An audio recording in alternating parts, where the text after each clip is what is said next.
Are you wearing like a cool jacket? I'm a paranormal investigator. Oh, that's great. You're part of the 137? What's their number? You know, it was such a bad number. 713. All right, I mixed them up. I've got dyslexia. Okay, we're getting ahead of ourselves. We haven't started the show. I'm just so excited. Hey, watch him with Dan and Tony. Hey, watch him with Dan and Tony. It's Hey Watching, yeah. Welcome to Hate Watching with Dan and Tony. I'm Dan. And I'm Tony. And we watch terrible movies, basically the worst movies we can find, like the one we're talking about today. Wrong. Sometimes we do really good movies like today. No notes. This is a 10 out of 10. No, did you write anything down for this movie? Oh, I've got tons of notes, Dan. You were just so entertained. You're like, nope. I had a great time. I'm going to go on record right now. I had a blast. Alone in the Dark. I can't wait for the sequel because there was a sequel and I'm going to watch it, although the cast is totally different. Yeah. Alone in the Dark. Man, I forgot to write down what year it was. 2005. 2005. Christian Slater. Woo! Tara Reid. Stephen Dorff. Woo! And some other nobodies. People. Yeah, and some other people you've never seen before or after. So this movie is based on a video game, and kind of. It's based on a video game. The characters have the same names as the video game. We will say loosely based at best. And so there's a series of video games starting off as actually computer games, which are the best ones. And then become. Have you ever played this game? Oh yeah. I've played all of them except for the newer, quote unquote newer. I think it was like 2008. They did another reboot, and I did not play that. Oh, so you've played. So you know the scope of what's going on with this stuff. Not the movie, because the movie is full of shit. But yeah. And the movie was directed and probably written by Uwe Boll, who is a terrible director. Yeah, well, yes. Yeah, for sure. There was a rumor that I read that he makes bad movies on purpose for tax breaks. I don't know if that's true, but that's something I read on the interweb, so it must be true because everything you read online is true. Yeah, I think he tries. I think he wants these movies to be a certain thing, and he fails at it. Like, he really fails at it. Except for Alone in the Dark. Knock that one out of the park. So Tony's going on the I gotta say, truthfully, there were only 3 things I didn't like about this movie. Okay. Beginning, end, and the middle. Oh, I thought the middle was gonna make it. No. This movie's really bad. So can I ask just an overarching question? Sure. Did you understand the movie? Do I understand what steps they went through and how the whole thing happened? Yeah. Do you understand the story of the movie? Because I don't. Yeah. I genuinely don't, and I'm going to need a lot of clarifications from you, Dan. It's pretty interesting. The beginning of the movie, they have a big scroll where it's just like, well, it's a novel. Information. Yeah, it's just information, and then we have a flashback to this kid. And we have this doctor and a nun, and then the kid's grown up and he's doing a thing, and then there's a boat, and then there's a museum. It's just like they just pile and that's all the first 5 minutes. Everything you just said is the first 5 minutes of the movie, and I have no idea what's happening. I'm so confused. So then they do all the middle of the movie, then they have the weirdest end of the movie ever. Uh-huh. And so then my memory's not as good as it once was. So I was like, you know what I'm going to do? I'm going to go back. I'm going to watch that first 5 minutes again and reread the whole scroll. Oh, I didn't read it the first time. And try to piece together. And actually the scroll tells you everything that's going to happen in the movie. It's such a long scroll. I kept thinking that the paragraph breaks were the end of the scroll. And then there was another one. And then there was another one. I was like, oh my God, I cannot do this. So basically what it is, I'm just going to lay down the whole plot really quick. Please right at the beginning. It might help me understand. The evil doctor who works for the government agency that everybody works for. Right. He's like the head of it, sort of, or works for it, and they got thrown out. Experimented on these kids and put the monster DNA into them. So he did that with the complicity of a nun at an orphanage. Why the nun did this, we have no idea. And why the nun still has the orphanage, I have no idea, but we'll get there. One of the 20 kids escapes and goes and hides in a generator barn. And because of the electricity in there, it zaps the creature living in him. So he's not fully creaturified. Which is my second favorite line in the movie. What was the line? Christian Slater just automatically knows that when they're scanning him and they see that it's broken, he's like, I was electrocuted as a kid. Must have. I was like, what? You can't just make that logical leap. Good for you, Christian. And typically when you're electrocuted, you're dead. But leave that. So the government agency was going to take all these kids and move them somewhere else, or this evil doctor with the government. But he lost the one kid, and so they report to the police that all the kids disappeared. And so basically these kids, we don't really know what they did with them, but they're actually just introduced back into society somehow. Oh, okay. So I thought I got very confused. So you're saying that the other 19 didn't escape, like they said. They were just lying to the cops. They were lying to the cops. Yes, they moved them to some other facility where they continued the experiments, maybe finalized the experiments, and then at some point they just were let like, them go out into the world, have families, and start normal lives. Okay. So flashback to almost now, Christian Slater, the grown-up guy, has joined the government agency and then at some point quits or is thrown out or whatever, and he's a paranormal investigator, which he's very happy to tell anyone at any time about everything that goes on. So basically what happens is the evil doctor then awakens the sleepers, which are those other 19 kids. Right. And they're sort of reincarnated or reborn as zombies.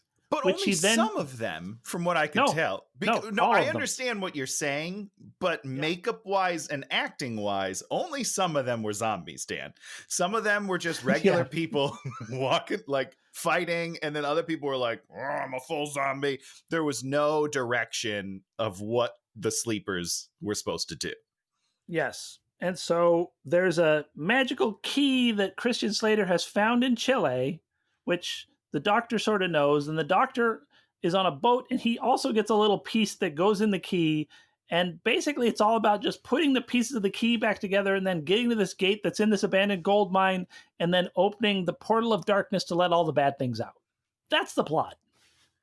Okay. Yeah, no, all right. That sounds... That checks out.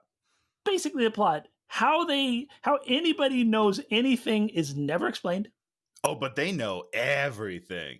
They know everything. They know, and I mean that's the thing that's sort of so frustrating about this movie is like, have Christian Slater get the key, have him send a picture of it to the doctor, and then the doctor just says, "Aha, he has the key."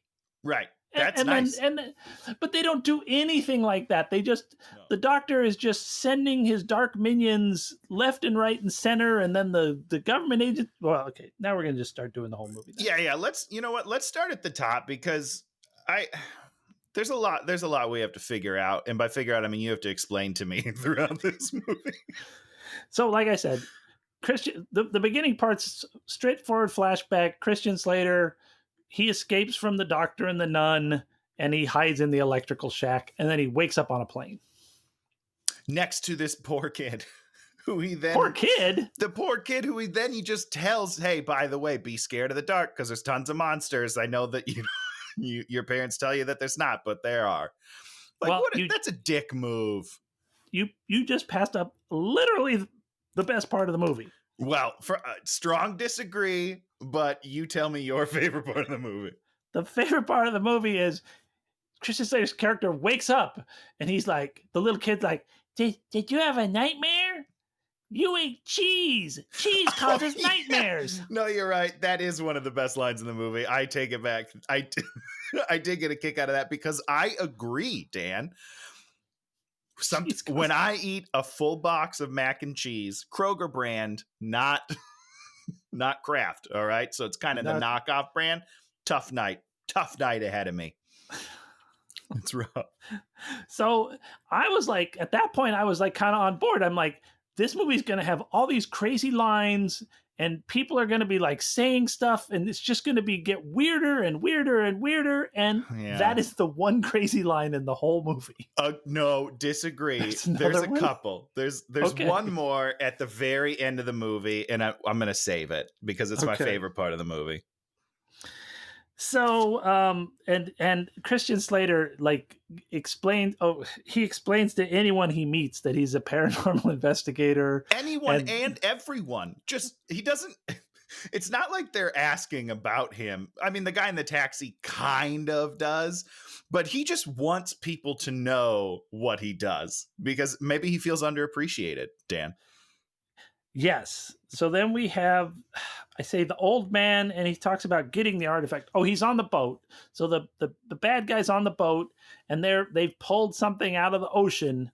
Yeah. With a big crane. How he knows it's there? Who knows? Who these people are? Who knows who he really is? Who cares? But I will say that one of the henchmen is an actor who I've seen before, and he's in the pilot episode of Psych. He's the gruff guy with the long hair. I love him. Everything he's in, I love him. I think he needs to work more. That's all I want to say. So then I wrote, there's a big voiceover where he talks about his lost memories. He tells us his name, Edward Carnaby, and he's at the airport. So he gets his baggage, gets in a taxi, and then the action begins. The fact that they do a 7-minute scroll at the beginning of the movie, and then 1 minute into the film, there's also a voiceover. I don't understand. How can it be possible that we need to know this much information going into your movie? But you loved this. I mean, no, yeah, I loved it, but that's why I shouldn't need to have read an entire novel before I see your movie. Otherwise, you messed up your story. That's all I'm going to say about it. I love this movie. So Christian Slater instantly sort of just glances over his shoulders. We're being followed. Lose him. And then the taxi driver, he offers that up. He's like, "You want me to lose him?" And Christian Slater, I wouldn't mind it. Yes, A+. First of all, that's the taxi driver that I want. I want that to be my guy every time. He's my personal driver from here on out. A guy that just willingly offers to put his life on the line just to maybe get away from another person following you. A+. Terrible car chase ends up with them sort of crashing. Well, I have a question about a couple of things. The taxi drivers, I don't understand how taxis work, I think, because he's super upset that his taxi's being smashed as if he owns it. Do they own their own taxis? There's two situations with taxis. A fair amount of them are independently owned and operated, but there's also fleets of taxis where Yellow Cab owns a certain amount of taxis and then they hire you as a driver. And so you get paid based on your driving. So yeah, it's either your car or you're going to lose your job because you got the car destroyed. Interesting. Okay, I see. I wasn't totally aware because he also says my insurance isn't going to cover this, which threw me for a loop because I was like, why are you insuring your own work vehicle? That doesn't sound legal. We could probably assume he owns his own taxi. Okay. And so then I feel terrible for the guy. So you probably pay a percentage to Yellow Cab if you're Yellow Cab, and then they help do the routing of the, getting you people. Tell you where to go. So they start. They sort of crash, and then the other guy backs up, and he's going to ram them while they're sitting there. And then Christian Slater jumps out of the vehicle and turns back to the driver, and he's like, "Stay down," and then bails, and the guy plows into the driver. He just leaves him for dead. It's so cold. There's no heroism at all. It's like, good luck to you. Right. Thanks for helping. Now, good luck. Just really brace yourself. It's a full truck coming at you. You'll be fine. And through all of this, the bald assassin is doing all sorts of parkour. Parkour here, parkour that, all over the place. Kind of slow parkour. Everything, all of the action in this movie is just too slow to be cool. And one note, during this fight scene that breaks out, I kept thinking about the no holds barred fight that I was making fun of and said was too slow. This is somehow slower than that and makes Hulk Hogan look like Chuck Norris. Okay, Yes. unbelievable. It's pretty terrible. And the guy's attacking him to try to get the magic turtle, which is this little rock that looks like a turtle. Is it weird that I didn't even realize that's why he was being attacked? Well, see, because you weren't paying attention, the No. doctor actually said, go meet him at the airport and take the artifact from him. He said that on the boat? Yep. Oh man, I was lost from the jump on this movie. It's pretty interesting when you start to watch movies and really dissect them. There's so much going on at the beginning, and then as it sort of narrows down, and by the end, it feels like nothing is happening. Yeah, for sure. And so basically, they fight. He retains the magic turtle and he flips him over and impales him on a stake, and I think just sort of leaves, right? Yep, just walks out. Just heads off. And then later, when they discover the body, well, I'm sure we'll get there, but they say like, "Oh, your fingerprints are on this body." Okay. Oh yeah, because the body ends up back at the 817s, 713s. 817s. What's 817? Is that something real? I have no idea. It's a better number than the 713. So now we get to the museum, which the museum set, I really thought it was a real museum, and I was surprised. Well, it can't be a real museum, at least from the standpoint of all that stuff in the lobby gets knocked over and destroyed during all these battles. You're right about that. And the cases are exploded. I really thought it was all cosmetic, and then they would shoot other stuff elsewhere. But it's like, they really blow the hell out of a really beautiful set. And this is the most broken glass I've ever seen in a movie in my life. There's a fight in one of the fight scenes. They go through 3 windows in one fight scene. That's ridiculous, you guys. Go through one window, and then he goes through the museum displays, and it's like glass. Why is there so much glass breaking? Is it cheap to break fake glass? Maybe that's what it is. Because they wanted you to be excited, because they thought all this stuff was exciting. Well, mission accomplished, guys. I was thrilled. So we meet Tara Reid, who's wears a lab coat and wears glasses, which tells us that she's working at a museum. Her name is Aileen Cedric, and she's in the video games. Yeah, or video game. She's in, I think, one. I think she's in a number of them. Oh, is she in a couple? All right. Yeah, when I read about them, the second one is parallel plots, where if you're playing him, you sort of fight, and if you play her, you're solving puzzles. That's right. Which I thought sounded very interesting.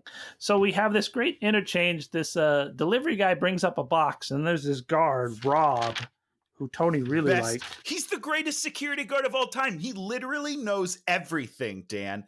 He knows everything about the science in the museum, all of the history, and he knows personal information about the people there. And so he says something about her boyfriend being missing, which I guess is Christian Slater. At that point, no idea. I didn't think it was him. That was a huge reveal for me when he gets back and she's like, Edward. I was like, wait, that's the missing boyfriend? Spoiler alert, he's not missing. The whole time I know exactly where he is. It's weird that they set that up as missing. Do they do anything emotional, or do they do any kind of touching or kissing or anything at any point? I don't remember. She slaps him for being gone for 6 weeks. She slugs him. Oh, is that what it is? She slugs him. That's a closed fist right there. She wails on him. that actually, I really did enjoy that too. And so she gets all upset because they're, the missing boyfriend, and then the Rob says, "Good going, jackass." And the guy says, "Okay, sweet pea." Yeah. Ooh, yeah. Yeah, you can't say those kinds of things to your superiors. So now we switch back to the boat. Well, hold on. She opens his mail. She opens the box. Yes, she does. It's not addressed to her. That is illegal. That's a federal crime, and they just stand by and let it happen. You can't open those things. That's not addressed to you. Actually, you can. Wait, what? At a museum, you have a person called a registrar. And what a registrar does is they keep track of everything that comes in. So that box is coming to the museum. It's not, if he wanted to come to him, he'd go to his house, but he has it sent to the museum. But they say very clearly that it's addressed to him and not the museum. It's the museum's address, so it's the museum's. Whatever. It didn't say personal do not open by registrar. It said special attention, myself, nobody else open. That's what it said right on the cover. Oh, Jesus, Tony. So we're back on the boat, and we learn that the thing that he's searching for is the Erebus. Yeah, is that a word I should know in my normal day life? Okay, because I did not. At no point does he pick something up and say, I found the Erebus. The Erebus! So we're never really sure what the Erebus really is. I guess I just assumed it was the whole crypt. Because doesn't he pull up like a chest? Okay, we'll get to that. So then we're in the alley. So Christian Slater's like walking through this just really random, no place alley. Yeah. And then he opens it, and he's having like brain problems because the bad guys are, Is it? Oh, so this is after he opens the thing and everyone. No. We haven't Okay. opened the box yet. We haven't opened the box yet. Because that's the thing is, at this beginning, they really go boom, boom, boom, boom, boom, back and forth between the two plots. And I can't follow it. Which I thought was good. Well, because it's moving. We're doing things. We're figuring stuff out. We're moving. We're cruising. So he gets into his apartment, which is really just a warehouse with like the weirdest sort of set dressing of like being like a Middle Eastern person's thing. Yeah, and then just a mattress. I don't understand any of it. And he checks his answering machine. He did? Yeah. Oh yeah. He checks his answering machine, and his buddy is like, the nightmares have begun again, and he has a brain zap. Oh, is that John? Yeah, I didn't care what his name was. Wow. Okay. But somehow he has at some point reconnected to one of the lost kids without realizing it. No. He knows it. He knows that John, he's one of. They grew up in the orphanage together. He knows that. But I thought he lost his memory. He lost his memory of what happened to him at the orphanage. But kind of remembers the people involved. But somehow knows the people involved, the 20 mystery people, and also has somehow reconnected with them. Like they're you're in the orphanage and they're gonna tell you your last name and who everybody else's last name, and you're gonna log that, and you're gonna know to look them up. Okay. 20 years later. Yep. So then now we're back on the boat, and the bad guys who work for the bad guy realize that the box is gold. Oh, yes. Yes. It's solid gold. They're like, oh, solid gold. And so the doctor says, don't open the box. It has to be opened under the correct circumstances. Which I don't know what those are. I don't believe they exist, because as far as I can tell, you're just letting evil out. I don't know. Maybe you open it in a bigger golden box, like, like a golden house, so then you can study it. I don't know, Dan. I don't know. I'm just throwing stuff out here. We also find out that gold is what you use to trap evil. Yeah, which have you heard that before? That doesn't sound like any lore I've ever heard. Usually it's like a silver, like that's a big one. Well, I think they said platinum, gold. Maybe they said like cesium or something. They said a couple other metals. Couple of the easiums. Couple of the metals. Couple of the old easiums. So, cut back to Christian Slater. He's like trying to translate the Abkhani on the Anubis glyph reader, which of course doesn't really ever tell him anything. I mean, do any of the instruments really tell them anything in this movie other than like a general? Oh, what? You have an example? Actually, the scientific stuff from 713 or 713 tells him all sorts of amazing things all the time. But I mean, it's actually the woman sitting in the office with all the scanners. She basically runs the movie. She's like, okay, now you're going here and you got to do this. I have a couple of questions. I know we're not technically there. Why are they all in black in the office? Because they're paranormal investigators. It's the uniform. But you're in the office. A uniform is plain black hat. That's a terrible uniform. Why can't you just wear your regular clothes to the office? You're not out in the field. You're not slinking through the dark trying to blend in. You're just at a computer. Just wear a comfortable clothes. I don't understand. Let me ask you this. All right. When they're That was not a question. We're back on the boat. They've thrown the professor in the hold to like keep him off. Yeah, off my of that. dude takes over the boat. Throw him in there. Great stuff. I think it's his boat. And the bad guys open the box. What? You think it's that? So you think the doctor like chartered this boat? Yeah. Got it. Okay. What? I just like Doctor owns a boat and he like hires hands to like work on his boat. The guy controls monsters. He can do anything as far as I can tell. He does very little.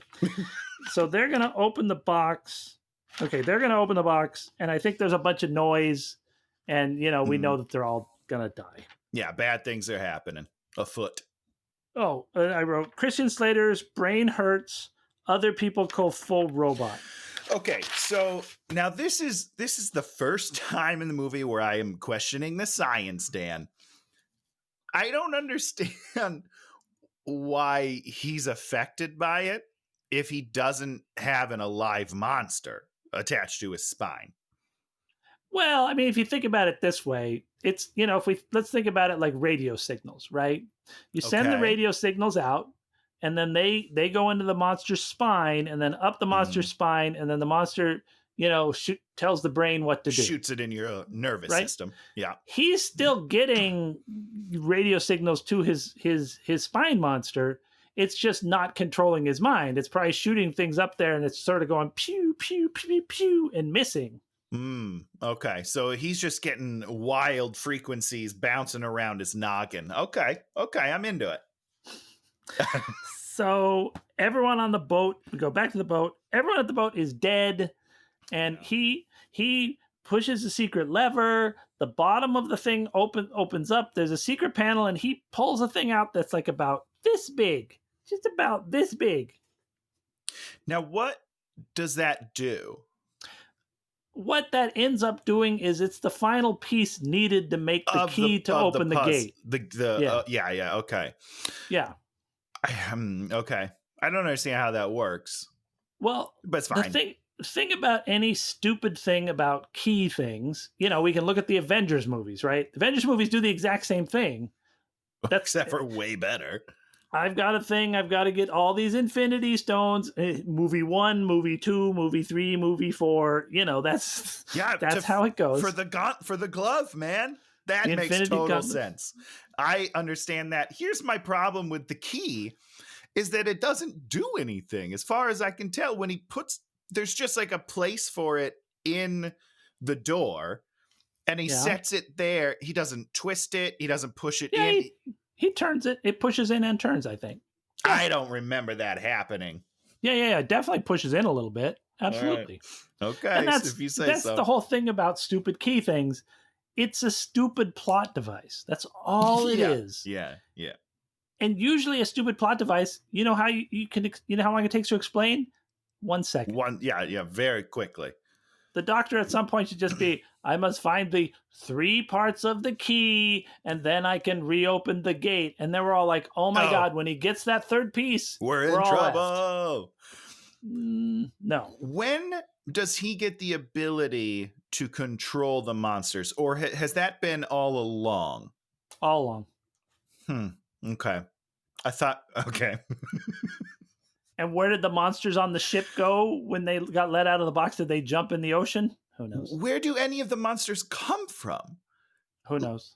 At the end of the movie, there's like 100 monsters. Where were they? Where were they hiding? I don't understand. It doesn't matter. You mean the big battle? Yeah, the big battle. He's been collecting them, and that's one of the. So he's like a Pokemon trainer.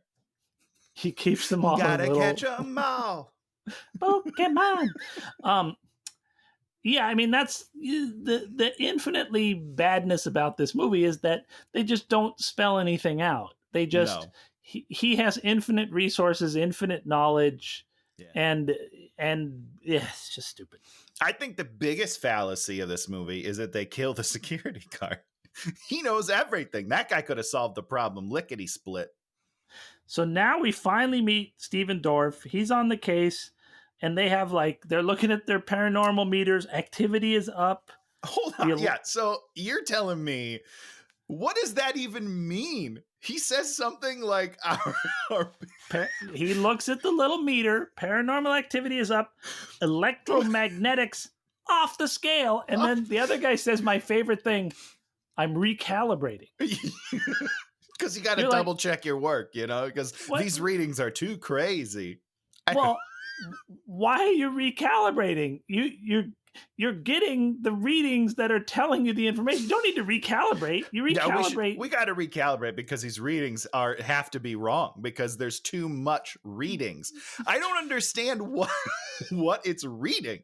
These paranormal, what are they measuring? I don't understand. Activity. Don't just say that. What does that mean? How are they registering paranormal activity? One of the best parts was, I don't remember when it was. At one point, they're talking about the activity, and they're like, the monsters were mostly out in rural areas. Now they've come to urban areas. What? First of all, I don't understand the reason. Wait, you liked this movie? I still do like them. I had a great time. That doesn't mean I understood any of it. I fell apart very quickly in this movie, but I had a great time. I had a blast.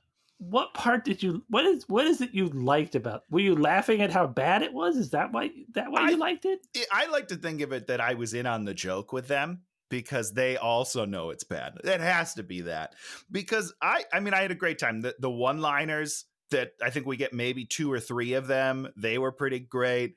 Tara Reid has some real classics here, and I can't. I feel terrible saying this, but I have a tough time buying her as a scientist, just in general. So whenever she says something sciencey, I laughed pretty hard. I wrote down at the end, how long was her script? I felt like she had about 4 lines in the whole movie. Yeah, for sure. But they were all gems, Dan. I would have, if I read that script and I was like, oh, these are my only lines, I'm in. You don't even have to pay me. I will do this movie. So then there's a bunch of other the evil doctor calls Tara Reid on the phone and yells at her for opening the box. Yeah, because it's his mail. I told you. Then we have another childhood then Christian Slater has another childhood flashback about something. Yeah, sure. Is it I don't know. And I wrote John and the others get powers but become monsters. I don't know why I wrote that. And then he goes to the orphanage to sort of confront the nun. Yeah. Yeah. And she doesn't really tell him anything, right? She doesn't say. I mean, she doesn't seem to. But my question is, how does she still have the orphanage? Who is funding this orphanage? Is 713 still funding the orphanage? Are these also science experiments kids? Why did the police just allow her to not be arrested when she literally lost 20 kids in one night? Oh, because she said, I was out smoking a cig, or she's like, I walked out of the house and then when I went back in, they were gone. Right. So you arrest her because or at least take away her orphanage because she shouldn't be running an orphanage of kids if she loses all 20 in one night. That's all I'm saying. I'm not going to talk to you about how the church keeps people in place that do questionable things. We're not going to go there. Oh, and now this is finally when Christian Slater gets back to the museum, they hug, and then she whams him. And then she slugs him. And then I wrote the line, "In private, Rob." They yell at Rob because they want some privacy. Or is he watching them on the cameras? What was he doing? No, he was just standing there. No, he was just standing there watching them. Oh. He's my favorite character of the entire film, and I'm very upset that they killed him. He was comedic. He's my second favorite security guard of all time. Now we're gonna get to another of my favorite parts. She after the punch, and this I wrote here why this is a bad movie. Oh, She says to him, "You could have called or written." And what is his response to that? I honestly don't remember. His response is no response. Oh, yes. That, Okay, that's why I don't remember. Literally a dropped line. Like he's just like, So here's it's very confusing to me. She lets it slide like real easy. Sure, she punches him, but this dude, who's apparently your boyfriend, disappears for 6 weeks. You is there not a missing persons report on him? Do they not think he's dead? Did they hold a service for him? 6 weeks is a long time to just disappear and not talk. But then, ignoring all of that, he comes back and she's like, "Oh, we're still boyfriend girlfriend. Don't worry." What? do you think that she lives in his warehouse apartment? Oh, this is something we talked about. I because I don't know. I feel like at some points I felt like yes, but then sorry, yeah, It kind. I mean, I don't remember, but it kind of feels like she does. right. Which is it's nonsensical, really, because you're living in his abode for 6 weeks while he's gone. He doesn't even call himself. Like I got problems. Why did they make him missing? It doesn't matter. And he did have a cell phone. Yeah, but there's just no bearing on the story. Like they set up this missing boyfriend for 10 minutes, and then we find out it's this guy that wasn't missing at all. We've known all along, and then they just move along. Why make him missing? We had texting back in 2005, didn't we? For sure, because in high school I used to have texting competitions because it was the keypad then, and I was good, Dan. I was so fast. 3-3-5-5-5-5-7-7-7-2-2-2. You know what I'm saying? I was lightning at that thing. You got like that trophy on your shelf there. It's more of like a mental trophy where I know that I was the best in the game and anyone can come at me if they want. So you guys would like get together in the quad and you would have like these phone fights? You say quad as if it's a made up place. There was a quad in my high school. And yeah, I went to high sure. school, yeah. Yeah, we would have text. So you would get sentences that you had to send to a designated friend, and then the first friend to get their designated sentence with no grammar errors and no spelling errors. That was the texting champion. I was very good. That's all I'm going to tell you. All right, we'll move on. But yeah, long story short, yeah, we had texting in there, and he didn't use it. Okay. So we learned that they hid the puzzle pieces all over the world, and then the lights start flickering on and off, and we get another. You're right. There are a few good lines in this movie. I told you, man. And it's just sort of sad because you're like, why couldn't it be the the movie with the lines in there? And they say, "Is Rob trying to create a mood?" You see Rob up there is like, if I can get them to go at each other, I can watch on the video. Like this is a good night. I love Rob. I miss him. So they're walking around. They got a flashlight. We see that Christian Slater's character carries a gun. Oh yeah. Well, he's a private investigator, Dan. How do you think he flew on a plane and then came back? And I mean, I guess he did stop at the apartment, so he could have picked up his gun at the apartment. What was I thinking? Did he have a weapon previous to that? I don't remember. He didn't have any reason to take it out, I guess. No, this was when we find out. All right. So then it begins. It has begun. The big battle, which it's. The big battle. This is the big battle. Yes, this is the big battle, which I wrote almost no notes because you call this a big battle. It's just one. Oh no, wait, no. This is just this is monster. the one. This isn't the big battle. Big battle comes later. So there's one monster. The one monster kills Rob, pokes him in the head with his tail. This is the slowest hunting scene I've ever seen in a monster movie. There's so much of them just walking slowly, and only twice are there movements. Like the monster moves across the screen in the background, and then Rob turns around. Oh, that out of the 12 shots that they did, that happens twice, and this takes 10 minutes. Easy. It is so boring. He liked this movie. I love the deaths. Some of the deaths are pretty cool. Oh, and then the 713 shows up.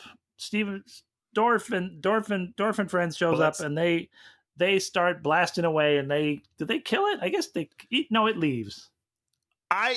This is a great question, because sometimes I feel like the monsters are super easy to kill and they kind of like disappear or whatever, but then sometimes they're basically invulnerable. Yes. I was confused on the rules. I'm a stickler for rules in your own movies. I don't know if we've covered that in this podcast, but I did not understand the monster rules, and that's unfortunate, because otherwise it's a perfect film. And then at some point somebody says, "Scanner's clear," to show that it's safe to do whatever they do.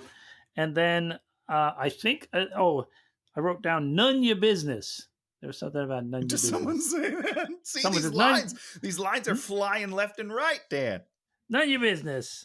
And well, let's take a moment real quickly of silence for Rob, because you just skimmed right over his death, which is very sad and pretty cool, because he gets that claw on his head and then right through him. That was the tail of the monster.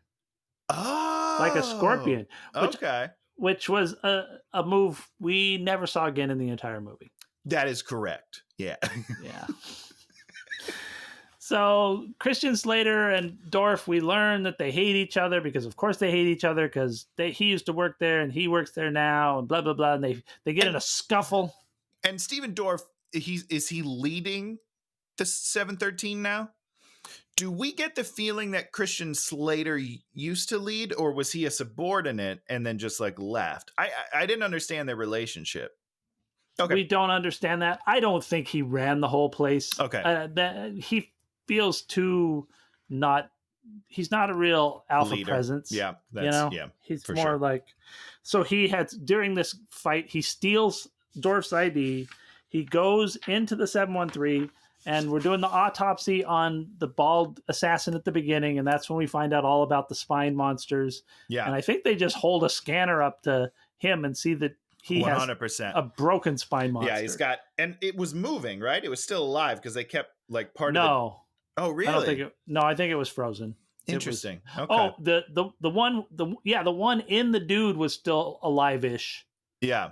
The one in Christian Slater completely because of the electrocution. Yeah, because of the electrocution. Which is a great line. And then hold on, and Christian Slater asks him to remove it. Do you remember this part? See, yes. There's great lines everywhere, and the doctor is like, "I could try, but it might paralyze you." And he just kind of, it's just super cash, and they're just like, "Well, I mean, I could do it if you want, but it might paralyze you." But it's fine. I think he sort of says, maybe not then. just like he's like, well, it seems dead, so I guess I'll just keep it. It's cool, man. It's cool. So I wrote, Dr. Hudgens is back and he's an ass. So maybe he shows up at the museum. Yeah, because Tara Reid is now scanning or taking notes on the key that Christian Slater brought home. Or he's like, where'd you get that? Yeah, or something like that. Okay, then we find out about how the symbiote got electrocuted as a kid, and then we got back to Hudgens. He's got like a secret lab, which I don't remember. Was the secret lab in the museum? Unfortunately, I was looking to you for that, because my next line is, "Are we still in the museum? ? Question mark. Because I thought that, I mean, I don't know, because he didn't seem to leave anywhere, and it felt pretty instantaneous. I don't know. I don't know where we are. So in his lab, he has one of the creatures, we assume, in a cage, which How did he do that? Well, he's in control of them. But if he's in control of them, why does he need it in a cage? I don't understand. So he pokes it with a stick and takes some of its blood, and then he injects the blood into himself. So this is when I thought he gained control of the monsters, was by taking the creature's blood, and then like he's creating a symbiosis. Symbiotic. Did I make that word? Relationship. Symbiosis is a word, yeah. Yeah, there. Symbiotic. It's a symbiotic relationship. So that's what I thought was happening in this scene, but I don't know. And I mean, this could have been happening in this scene, but you're kind of like, well, why didn't he just do that on Thursday? he's had this monster. I mean, it's not like he captured the monster during the movie. It was there a month ago. Yeah, it's been there the whole time. And he could have just injected himself before he left and then been on the boat and then just controlled the monsters in the box. Right? Yep. Or they could have just, in this scene, showed him controlling the monster, and then I would have known he finally figured out the science or something. So then we have a lot more information that's given us. So Christian Slater is talking to the autopsy doctor, and he gives him all this information.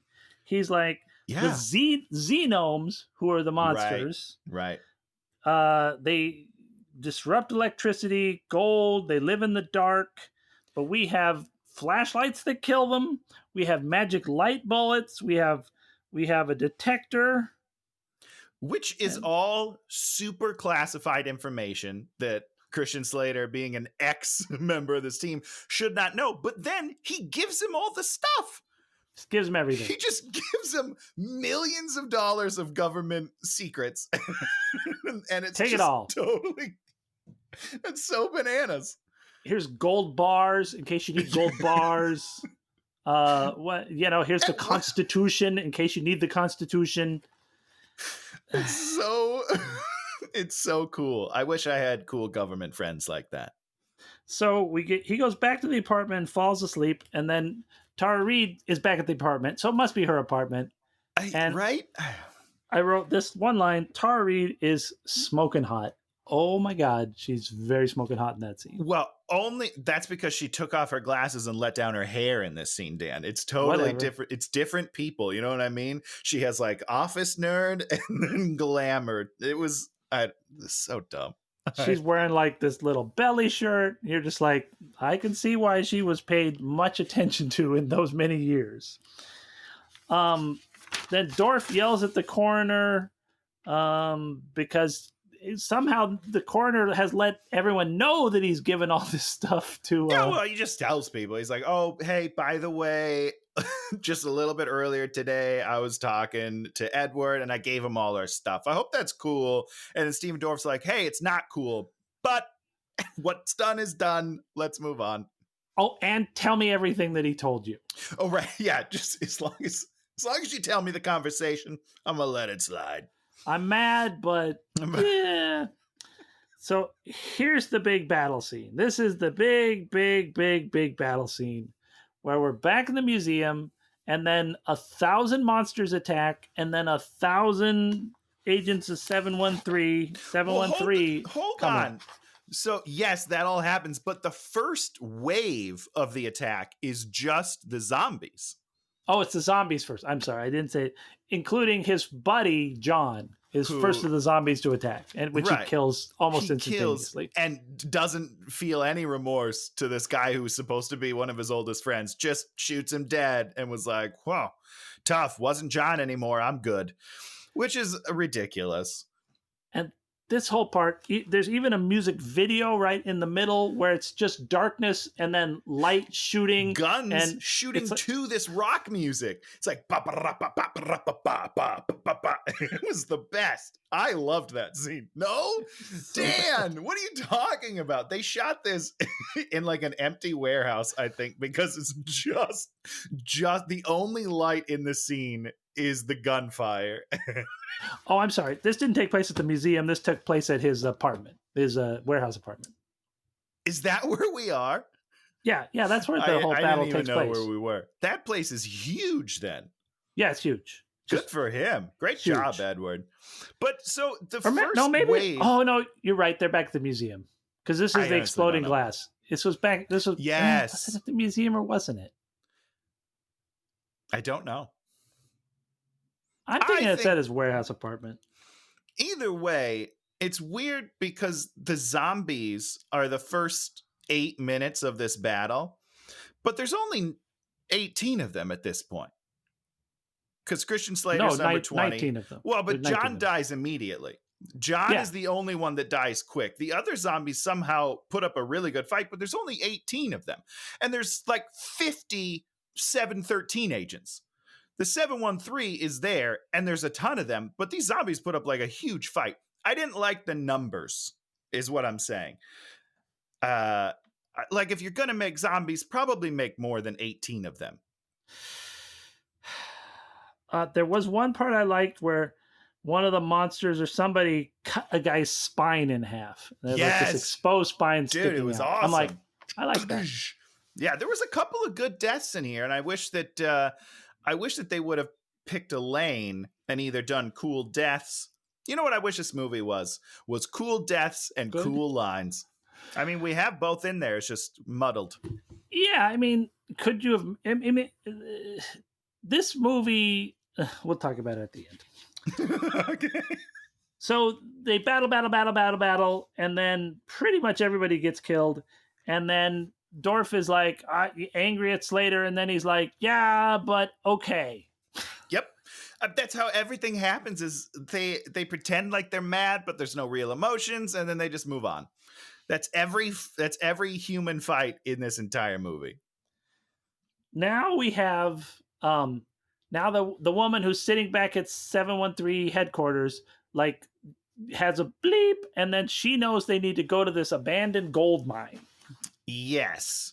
Real quickly, I just want to say one more thing about the zombies, and then we can move on. There's one zombie who is doing ninja moves. Yeah. Well, it comes with parkour. Remember the guy at the beginning, the bald guy. I remember him, but parkour. This is why I get confused, is because then some of the zombies are like slow-moving regular zombies, but then there's a ninja guy and there's a parkour guy. It just doesn't make any sense. The zombies don't have a centralized theme to them, and it just feels like a mess. Well, probably like some of the zombies, they probably trained for different zombie activities through their lives. Like you would be a slow zombie. I would be like I'd be a very thoughtful zombie. I'd be Pardon me, my zombie self is going to be one of those roided Hulk zombies, okay? Super texting. Super text. I'll be like, I'm going to eat your brains, and you'll get it instantly. So they get to the gold mine, which is half of a terrible underground set and then half of a terrible second or third warehouse set. Hold on, though. We have to... When Dorf tells Christian Slater where they're going, do you remember what Christian Slater says? No. He says, "Oh yeah, I grew up in that area. Why are we going there?" What? He did say, "I grew up in that area." Like he's like, "Oh, turn left here. No, turn right here." So ridiculous. There's no need. No need. So good. So they go down into... Oh yeah, we're getting only 2.5 more pages of this crap. We're almost through. So they go into the tunnels, and they keep hitting dead ends, and then there's like a pit of death. Hold on. We need to talk about the plan going into the tunnel. What's their plan? There's like 200 agents here, right? And Steven Dorff is like, "Hey, guy, set up a perimeter with every single agent you have, and I'll go down with one agent and these 2 civilians into the creepy pit." He had 2 agents. Oh, that's right. The lady and the guy. You're right. Yeah. So 5 people go down into the crypt while 200 stay outside. That's a bad plan. No, it's a good plan because it took those 200 people to slow it down. I mean, sure, I'm proven wrong by their plan when they get attacked from the outside, but also they should be attacked on the inside. But those monsters don't really show up. But we'll get there. So so at this point we diverge into 2 movies. One less interesting than the other. You figure out which one's less interesting. Up top, we get this series of lines. How long do we have to hold them? Only till dawn. That's 4 hours away. Do they say that's 4 hours away? Oh, that's a long time, guys. You're never going to make it. Because the monsters are also shadow monsters and they can't operate in daytime. Yeah, the light is no good for them. So the coroner has been turned into one of the bad guys, and then he sacrifices their super light generator. Yep. Which took the guy 10, 15 minutes to turn on anyhow. What was the point of any of that scene? They kept like going back, but like, is a generator ready? Not yet, but it will be soon. I swear. I'm working on it. And they come back like 3 times. What is the point of that? So Sorry. we're down the well, and they find Absakani writing, and it says, "You're already dead." No, hold on. Don't. This is my favorite part of the movie, Dan. This is the greatest line ever written in the history of cinema. And it goes like this. Once you make it down here alive, you're already dead. That sentence doesn't even really make sense. It's a horrible written sentence. And that's the warning that you put. Once you make it down here alive, you don't need all those words. So what should it say, Tony?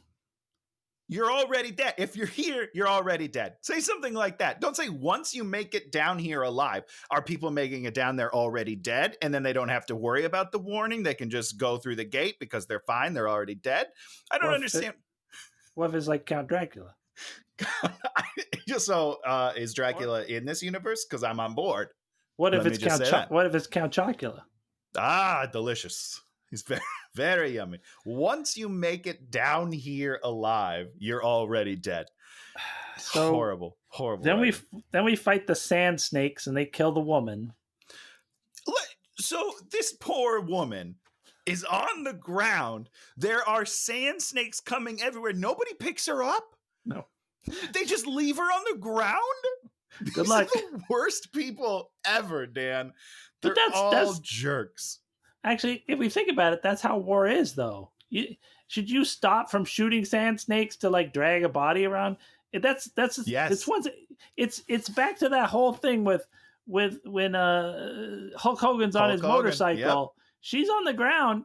Should he like set his motorcycle down there and go over there and minister to her needs? Dan, we are going to argue on this for every movie. No, kill the sand snakes. Human compassion above all else. Okay, I'm going to turn my back on sand snakes, and they're going to like launch and bite me in the shoulder and get me with sand snake poison, and I'm going to die. But I'm at least you'll die. The sand. At least you'll die a hero, a good person, okay? Because you are helping a fellow human in need. Okay, we're going to go to the ultimate movie question conundrum. Oh. Do you save Spock or do you save the universe? I save Spock every time. Save the goddamn universe! Spock is my best friend. Spock is my best friend. I don't want to live without him. I'm saving him. You can grow another Spock. You can go to the Mirror universe and find a bonus Spock. There's plenty of Spocks laying around the multiverse. But this is my Spock. My Spock, Dan. So stupid. I mean, if we're ever in war, I'm going to join your side because you'll win. But I'll die pretty quickly. I wrote, big battle, lots of death. Oh, yeah, tons of people. Like, there's hundreds of people just getting torn apart, which, again, is confusing because these monsters at this point are invulnerable to the bullets they're shooting. Yes. Very confusing to me. So there's one lady left. She goes up, or one soldier lady left. She goes up the creepy staircase, which I love that staircase. Totally underused. It's a beautiful staircase. Sure. There are a couple, not a ton, of really cool set pieces. Well, sets. Not set pieces. That's what we call set pieces. A big set piece. Yes. No, what a set piece in a movie is it's a contained group of action that is a set piece. And that's why Christopher Nolan is the worst director mankind has ever seen. Oh, I'm interested in this discussion. Because have you seen the stupid Tenet movie? I haven't seen it yet. And we're going to watch that movie. And I'm going to say the most vicious, but we're not going to watch it for it. months because he's releasing it in the theaters like an insane person. But like he has the whole thing where there's the big airplane and there's a heist. That's a set piece. Yeah, that's what Batman Dark Knight Rises. No, in Tenet there is one. But I mean, like, don't they do that isn't Bane doing a plane heist? There's a plane, of course. He doesn't make different movies. He just makes the same stupid movie over and over again, and it gets dumber every time. I don't shoot the bullets. I catch the bullets. Like, what the F? Shut up. Who catches? Is this Tenet again? Because I don't know anything about this movie. Okay. Tenet, time goes backwards. And so you don't shoot bullets, you catch bullets with your gun. What? I don't understand. I'll see the movie. It's going to be so stupid. I think I'm going to like it. Crazy. Someday we're going to have to have... It's the same quality. He's like Uwe Boll, a great director. I think you're going to get a lot of hate for comparing Christopher Nolan. Christopher Nolan, he made Memento, which is a great movie, and then he has sucked so hard ever since. Someday we're going to have like a bare knuckle knockout fight over The Dark Knight. Which is that? Is that the pit one where he crawls out of the pit? No, that's Dark Knight Rises. Dark Knight is Heath Ledger. Oh, the Joker one? Yeah. Yeah, Heath Ledger's amazing. The movie is beyond stupid. I love that movie. We won't do it now, but someday maybe we should watch it on the podcast and just have an hour and a half argument. Okay, so the one lady goes up the creepy staircase and she just dies. It's like stupid. Is that the one where her head is like split open? No, they found the head split open. I don't know. It doesn't matter. Yeah, you're basically right. Everybody up above just dies for no reason. Yeah. It doesn't even really break down the perimeter so that the bad monsters are going to come in and get them. It's just everybody dies. When they come out of the cave, there are no monsters. I don't understand. Yeah. All right. So everyone's dead. So we get to the bottom. This is where the hospital was that the kids were kept and experimented on. They were underneath us the whole time. Another classic line. Killing the game. That's what Christian Slater says when he comes out of the... So Hudgens is down there. Oh, so he does show up. So Hudgens shows up and he's like, "Oh, give me the key." They've opened the secret door. We see the gateway door. Let's talk for just 1 second about this standoff.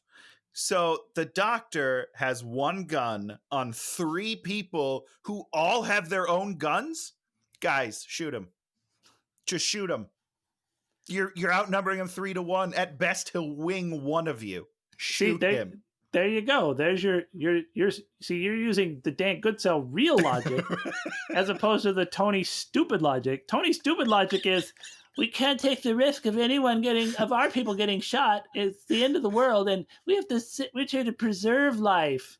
Well, first of all, they can preserve. You know what? Kill him. I'll jump in front of both people because I have a wide body. I can block them both, and then they can shoot under my arms, and then I'll be the only one sacrificed. It's fine.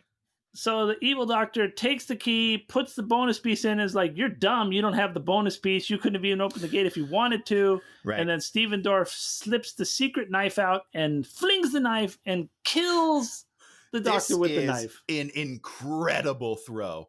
Unreal. This guy's good. I mean, no wonder he's lived this long because he's across the room. It's not like he's a couple of feet away. He's at least 15 feet away. And that is a dead shot straight to the heart. Also, is it a throwing knife or is it a stupid cutting hunting knife? It's for sure a hunting knife. It's giant.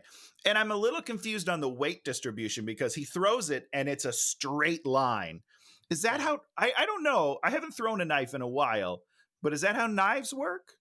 When you throw a knife, you hold the pointy part and you go like this. You hold it back and you release it. And usually it takes one punk.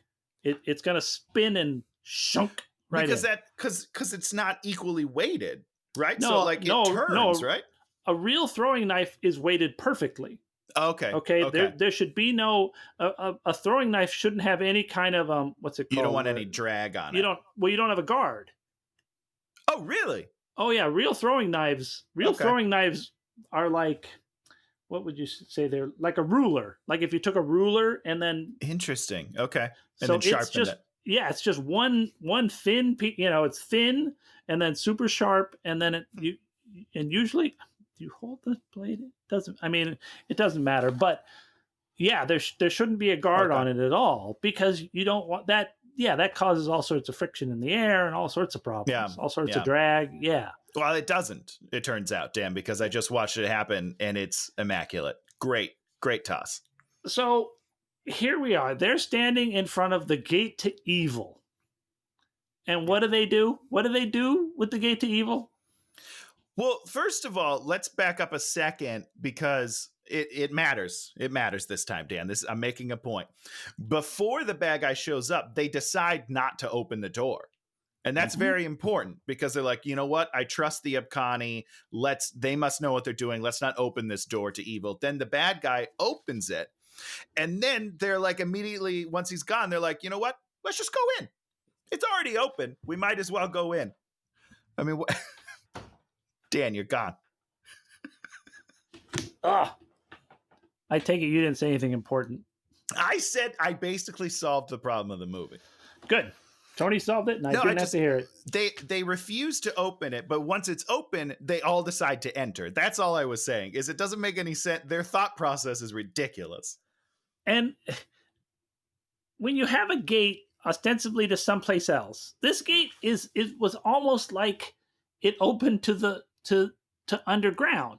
It didn't look like it opened to another place. So basically, so they open the gate and they look out, and it's this big empty cavern, and there's basically a billion of the shadow monsters hanging out there. Yep. So why couldn't they just like dig a tunnel up? No, well, I mean, that doesn't make sense. I just assumed that they were going to open it to like an alternate dimension or something like that. Mm-hmm. Doesn't seem to be the case. But here's the counterpoint to what you're saying is the door's open now and they still don't come out. None of the monsters rush the door. Well, he blows it up later, but they all enter and they're way off. They have to walk all the way over there first. You can see them. They're just like little specks. It's like saying, like, if you're on an airplane and you look down and you see little people, it's like, why don't they get on the airplane with me? Well, because they're so far away from the airplane, Tony. Why does Christian Slater busts through the door shooting like this? What's he shooting at then? If they're so far away, what is he shooting at? Him shooting into the cavern was one of... I mean, we should probably do a top 10 list of the world's dumbest things about this movie. We haven't even got to what I consider to be the two dumbest things about the movie. Oh, great. Oh, God. So basically, they leave and somehow find a way out. And then Steven Dorff has set up an explosion to blow it up. Yep. And then it doesn't work. So then he goes back. And then he picks the thing up, and then he tosses it like 3 feet, and then he pushes the button. No. He sets a timer, Dan. For 4 seconds. Yeah, he does the bomb in the oven bit from Abduction, puts 4 seconds on the clock, and then throws it. I don't understand. He could put 30 seconds, give himself a minute. He can put any time. It's his choice. 4 seconds. Just give yourself time to get out of the fucking place, dude. Nope. 4 seconds. I'm gonna sprint out of here in 4 seconds. And it blows up and okay, so they're running away, and then they come out, and this is now we're gonna start with really the dumbest things ever. Okay. They come out this secret door, and they're right next to the orphanage. Yeah, they're under the orphanage the whole time. And it's completely daytime. Yeah. Oh, yeah. So they've been down there for how long? So, and that was the thing is we killed all the soldiers, and it seems like about 10 minutes have passed, and it was completely black when all the soldiers were dead, and now it's completely light, and it's about 15 or 20 minutes later. And everyone's gone.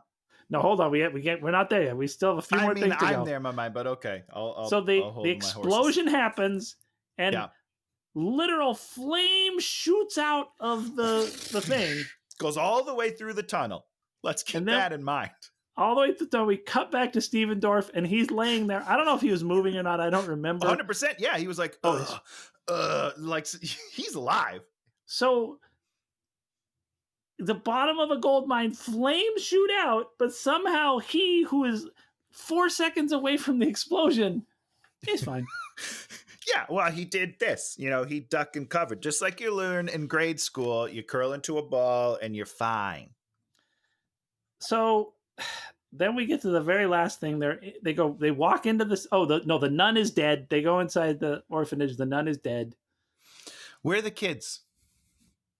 I'm so confused. Well, from this point to the end of the movie, we don't see another dead person. We just see the dead nun, which I think she should have killed herself because she's a terrible person. She did kill herself. Oh, she did kill herself. Yeah. Her wrist was slit.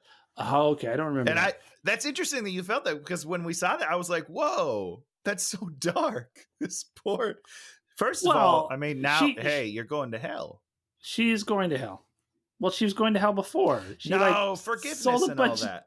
Children to animal experiments. I'm pretty sure God's whole thing is like, no matter what you do, I'll forgive you if you ask for it. I think. I don't know much about religion. So they're walking through the city, and then for some reason that we're never going to understand, a little scroll comes up on the side of the thing, and it says one line, and then the second line is "City evacuated." Yep. Well, there's a time. Like 8:47 or something. Yeah. And that's then the fastest evacuation of all time. But then Christian Slater's character, I don't know if it was a voiceover or him saying it. He basically says, everyone in the city is dead. Well, he said the last time these monsters came out, what was the name? Abkhani. Yeah, the Abkhani were wiped from the earth, and it looks like it's happening again. I was like, wait. But it said just 10 seconds earlier, it told me the city was evacuated. Now you're saying that we're being wiped off the earth. I don't understand. Those two ideas don't mesh together. That's it? You're done? Alone in the dark. Hold on. Wait. Alone in the garbage pile. Next week. No, they cut back to the 713, and the 713 is also abandoned, and all the chairs are turned over. What happened there? I'm so confused by the end of this movie, which up until then, perfect film. And then I don't understand. Stop. I'm going to say a few things, and then we're going to give you 2 minutes for you to explain how you can think anything about this movie was good. This movie is an attempt to be Starship Troopers, and Resident Evil. It's like 100%. Those two movies, and those Resident Evil movies are terrible, but they're fun. I love those movies. They're all of them? I don't know about all of them. I don't know if I love the all original. of them. No, I've seen most of them, and I've enjoyed most of them because they're just really stupid, and the characters just, all this weird stuff happens, and then monster dogs come out, and then that same guy comes out, then you cut him in half, and then he turns into two of whatever. I mean, it's just like all this weird shit happens. And I'm like, I understand when I get in that boat, I'm going there, we're landing airplanes on top of giant buildings, we're going through the sewer, we're big fight in the toilet room.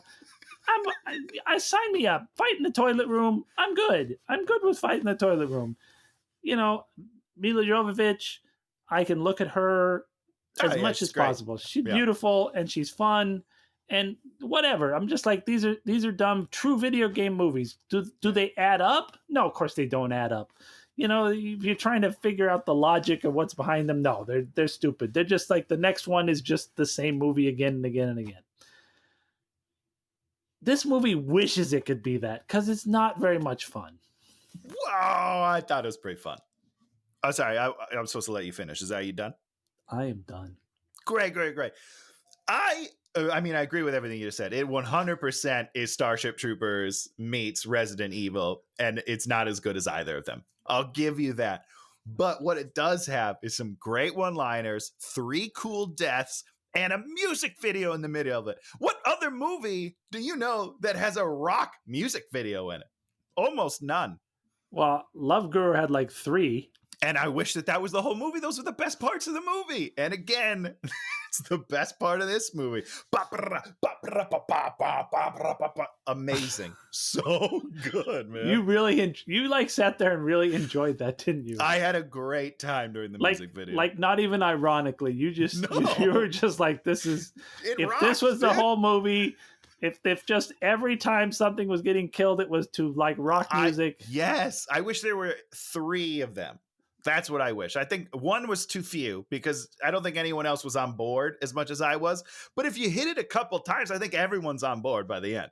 And if that last battle outside was another rock video, but this time maybe in the day, like, or at least where you could see things, that would be cool.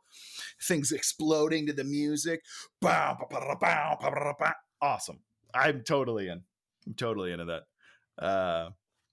Yeah, sure, the movie didn't quite hit the mark, we'll say, but there's some really great moments, really strong. Did Tara Reid's character do anything in this movie? Oh, no, not at all. But what I will say, she wasn't as offensive as a character to me as the Eddie Murphy movie, Pluto Nash. Rosario Dawson. That character is offensively worthless. And at least, Tara Reid, she had some fun one-liners at least.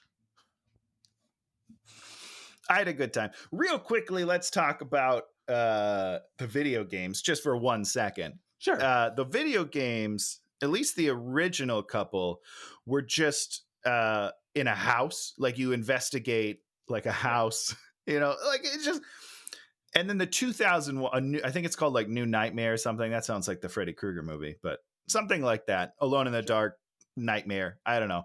That game is kind of where this was mostly based off of. Sure.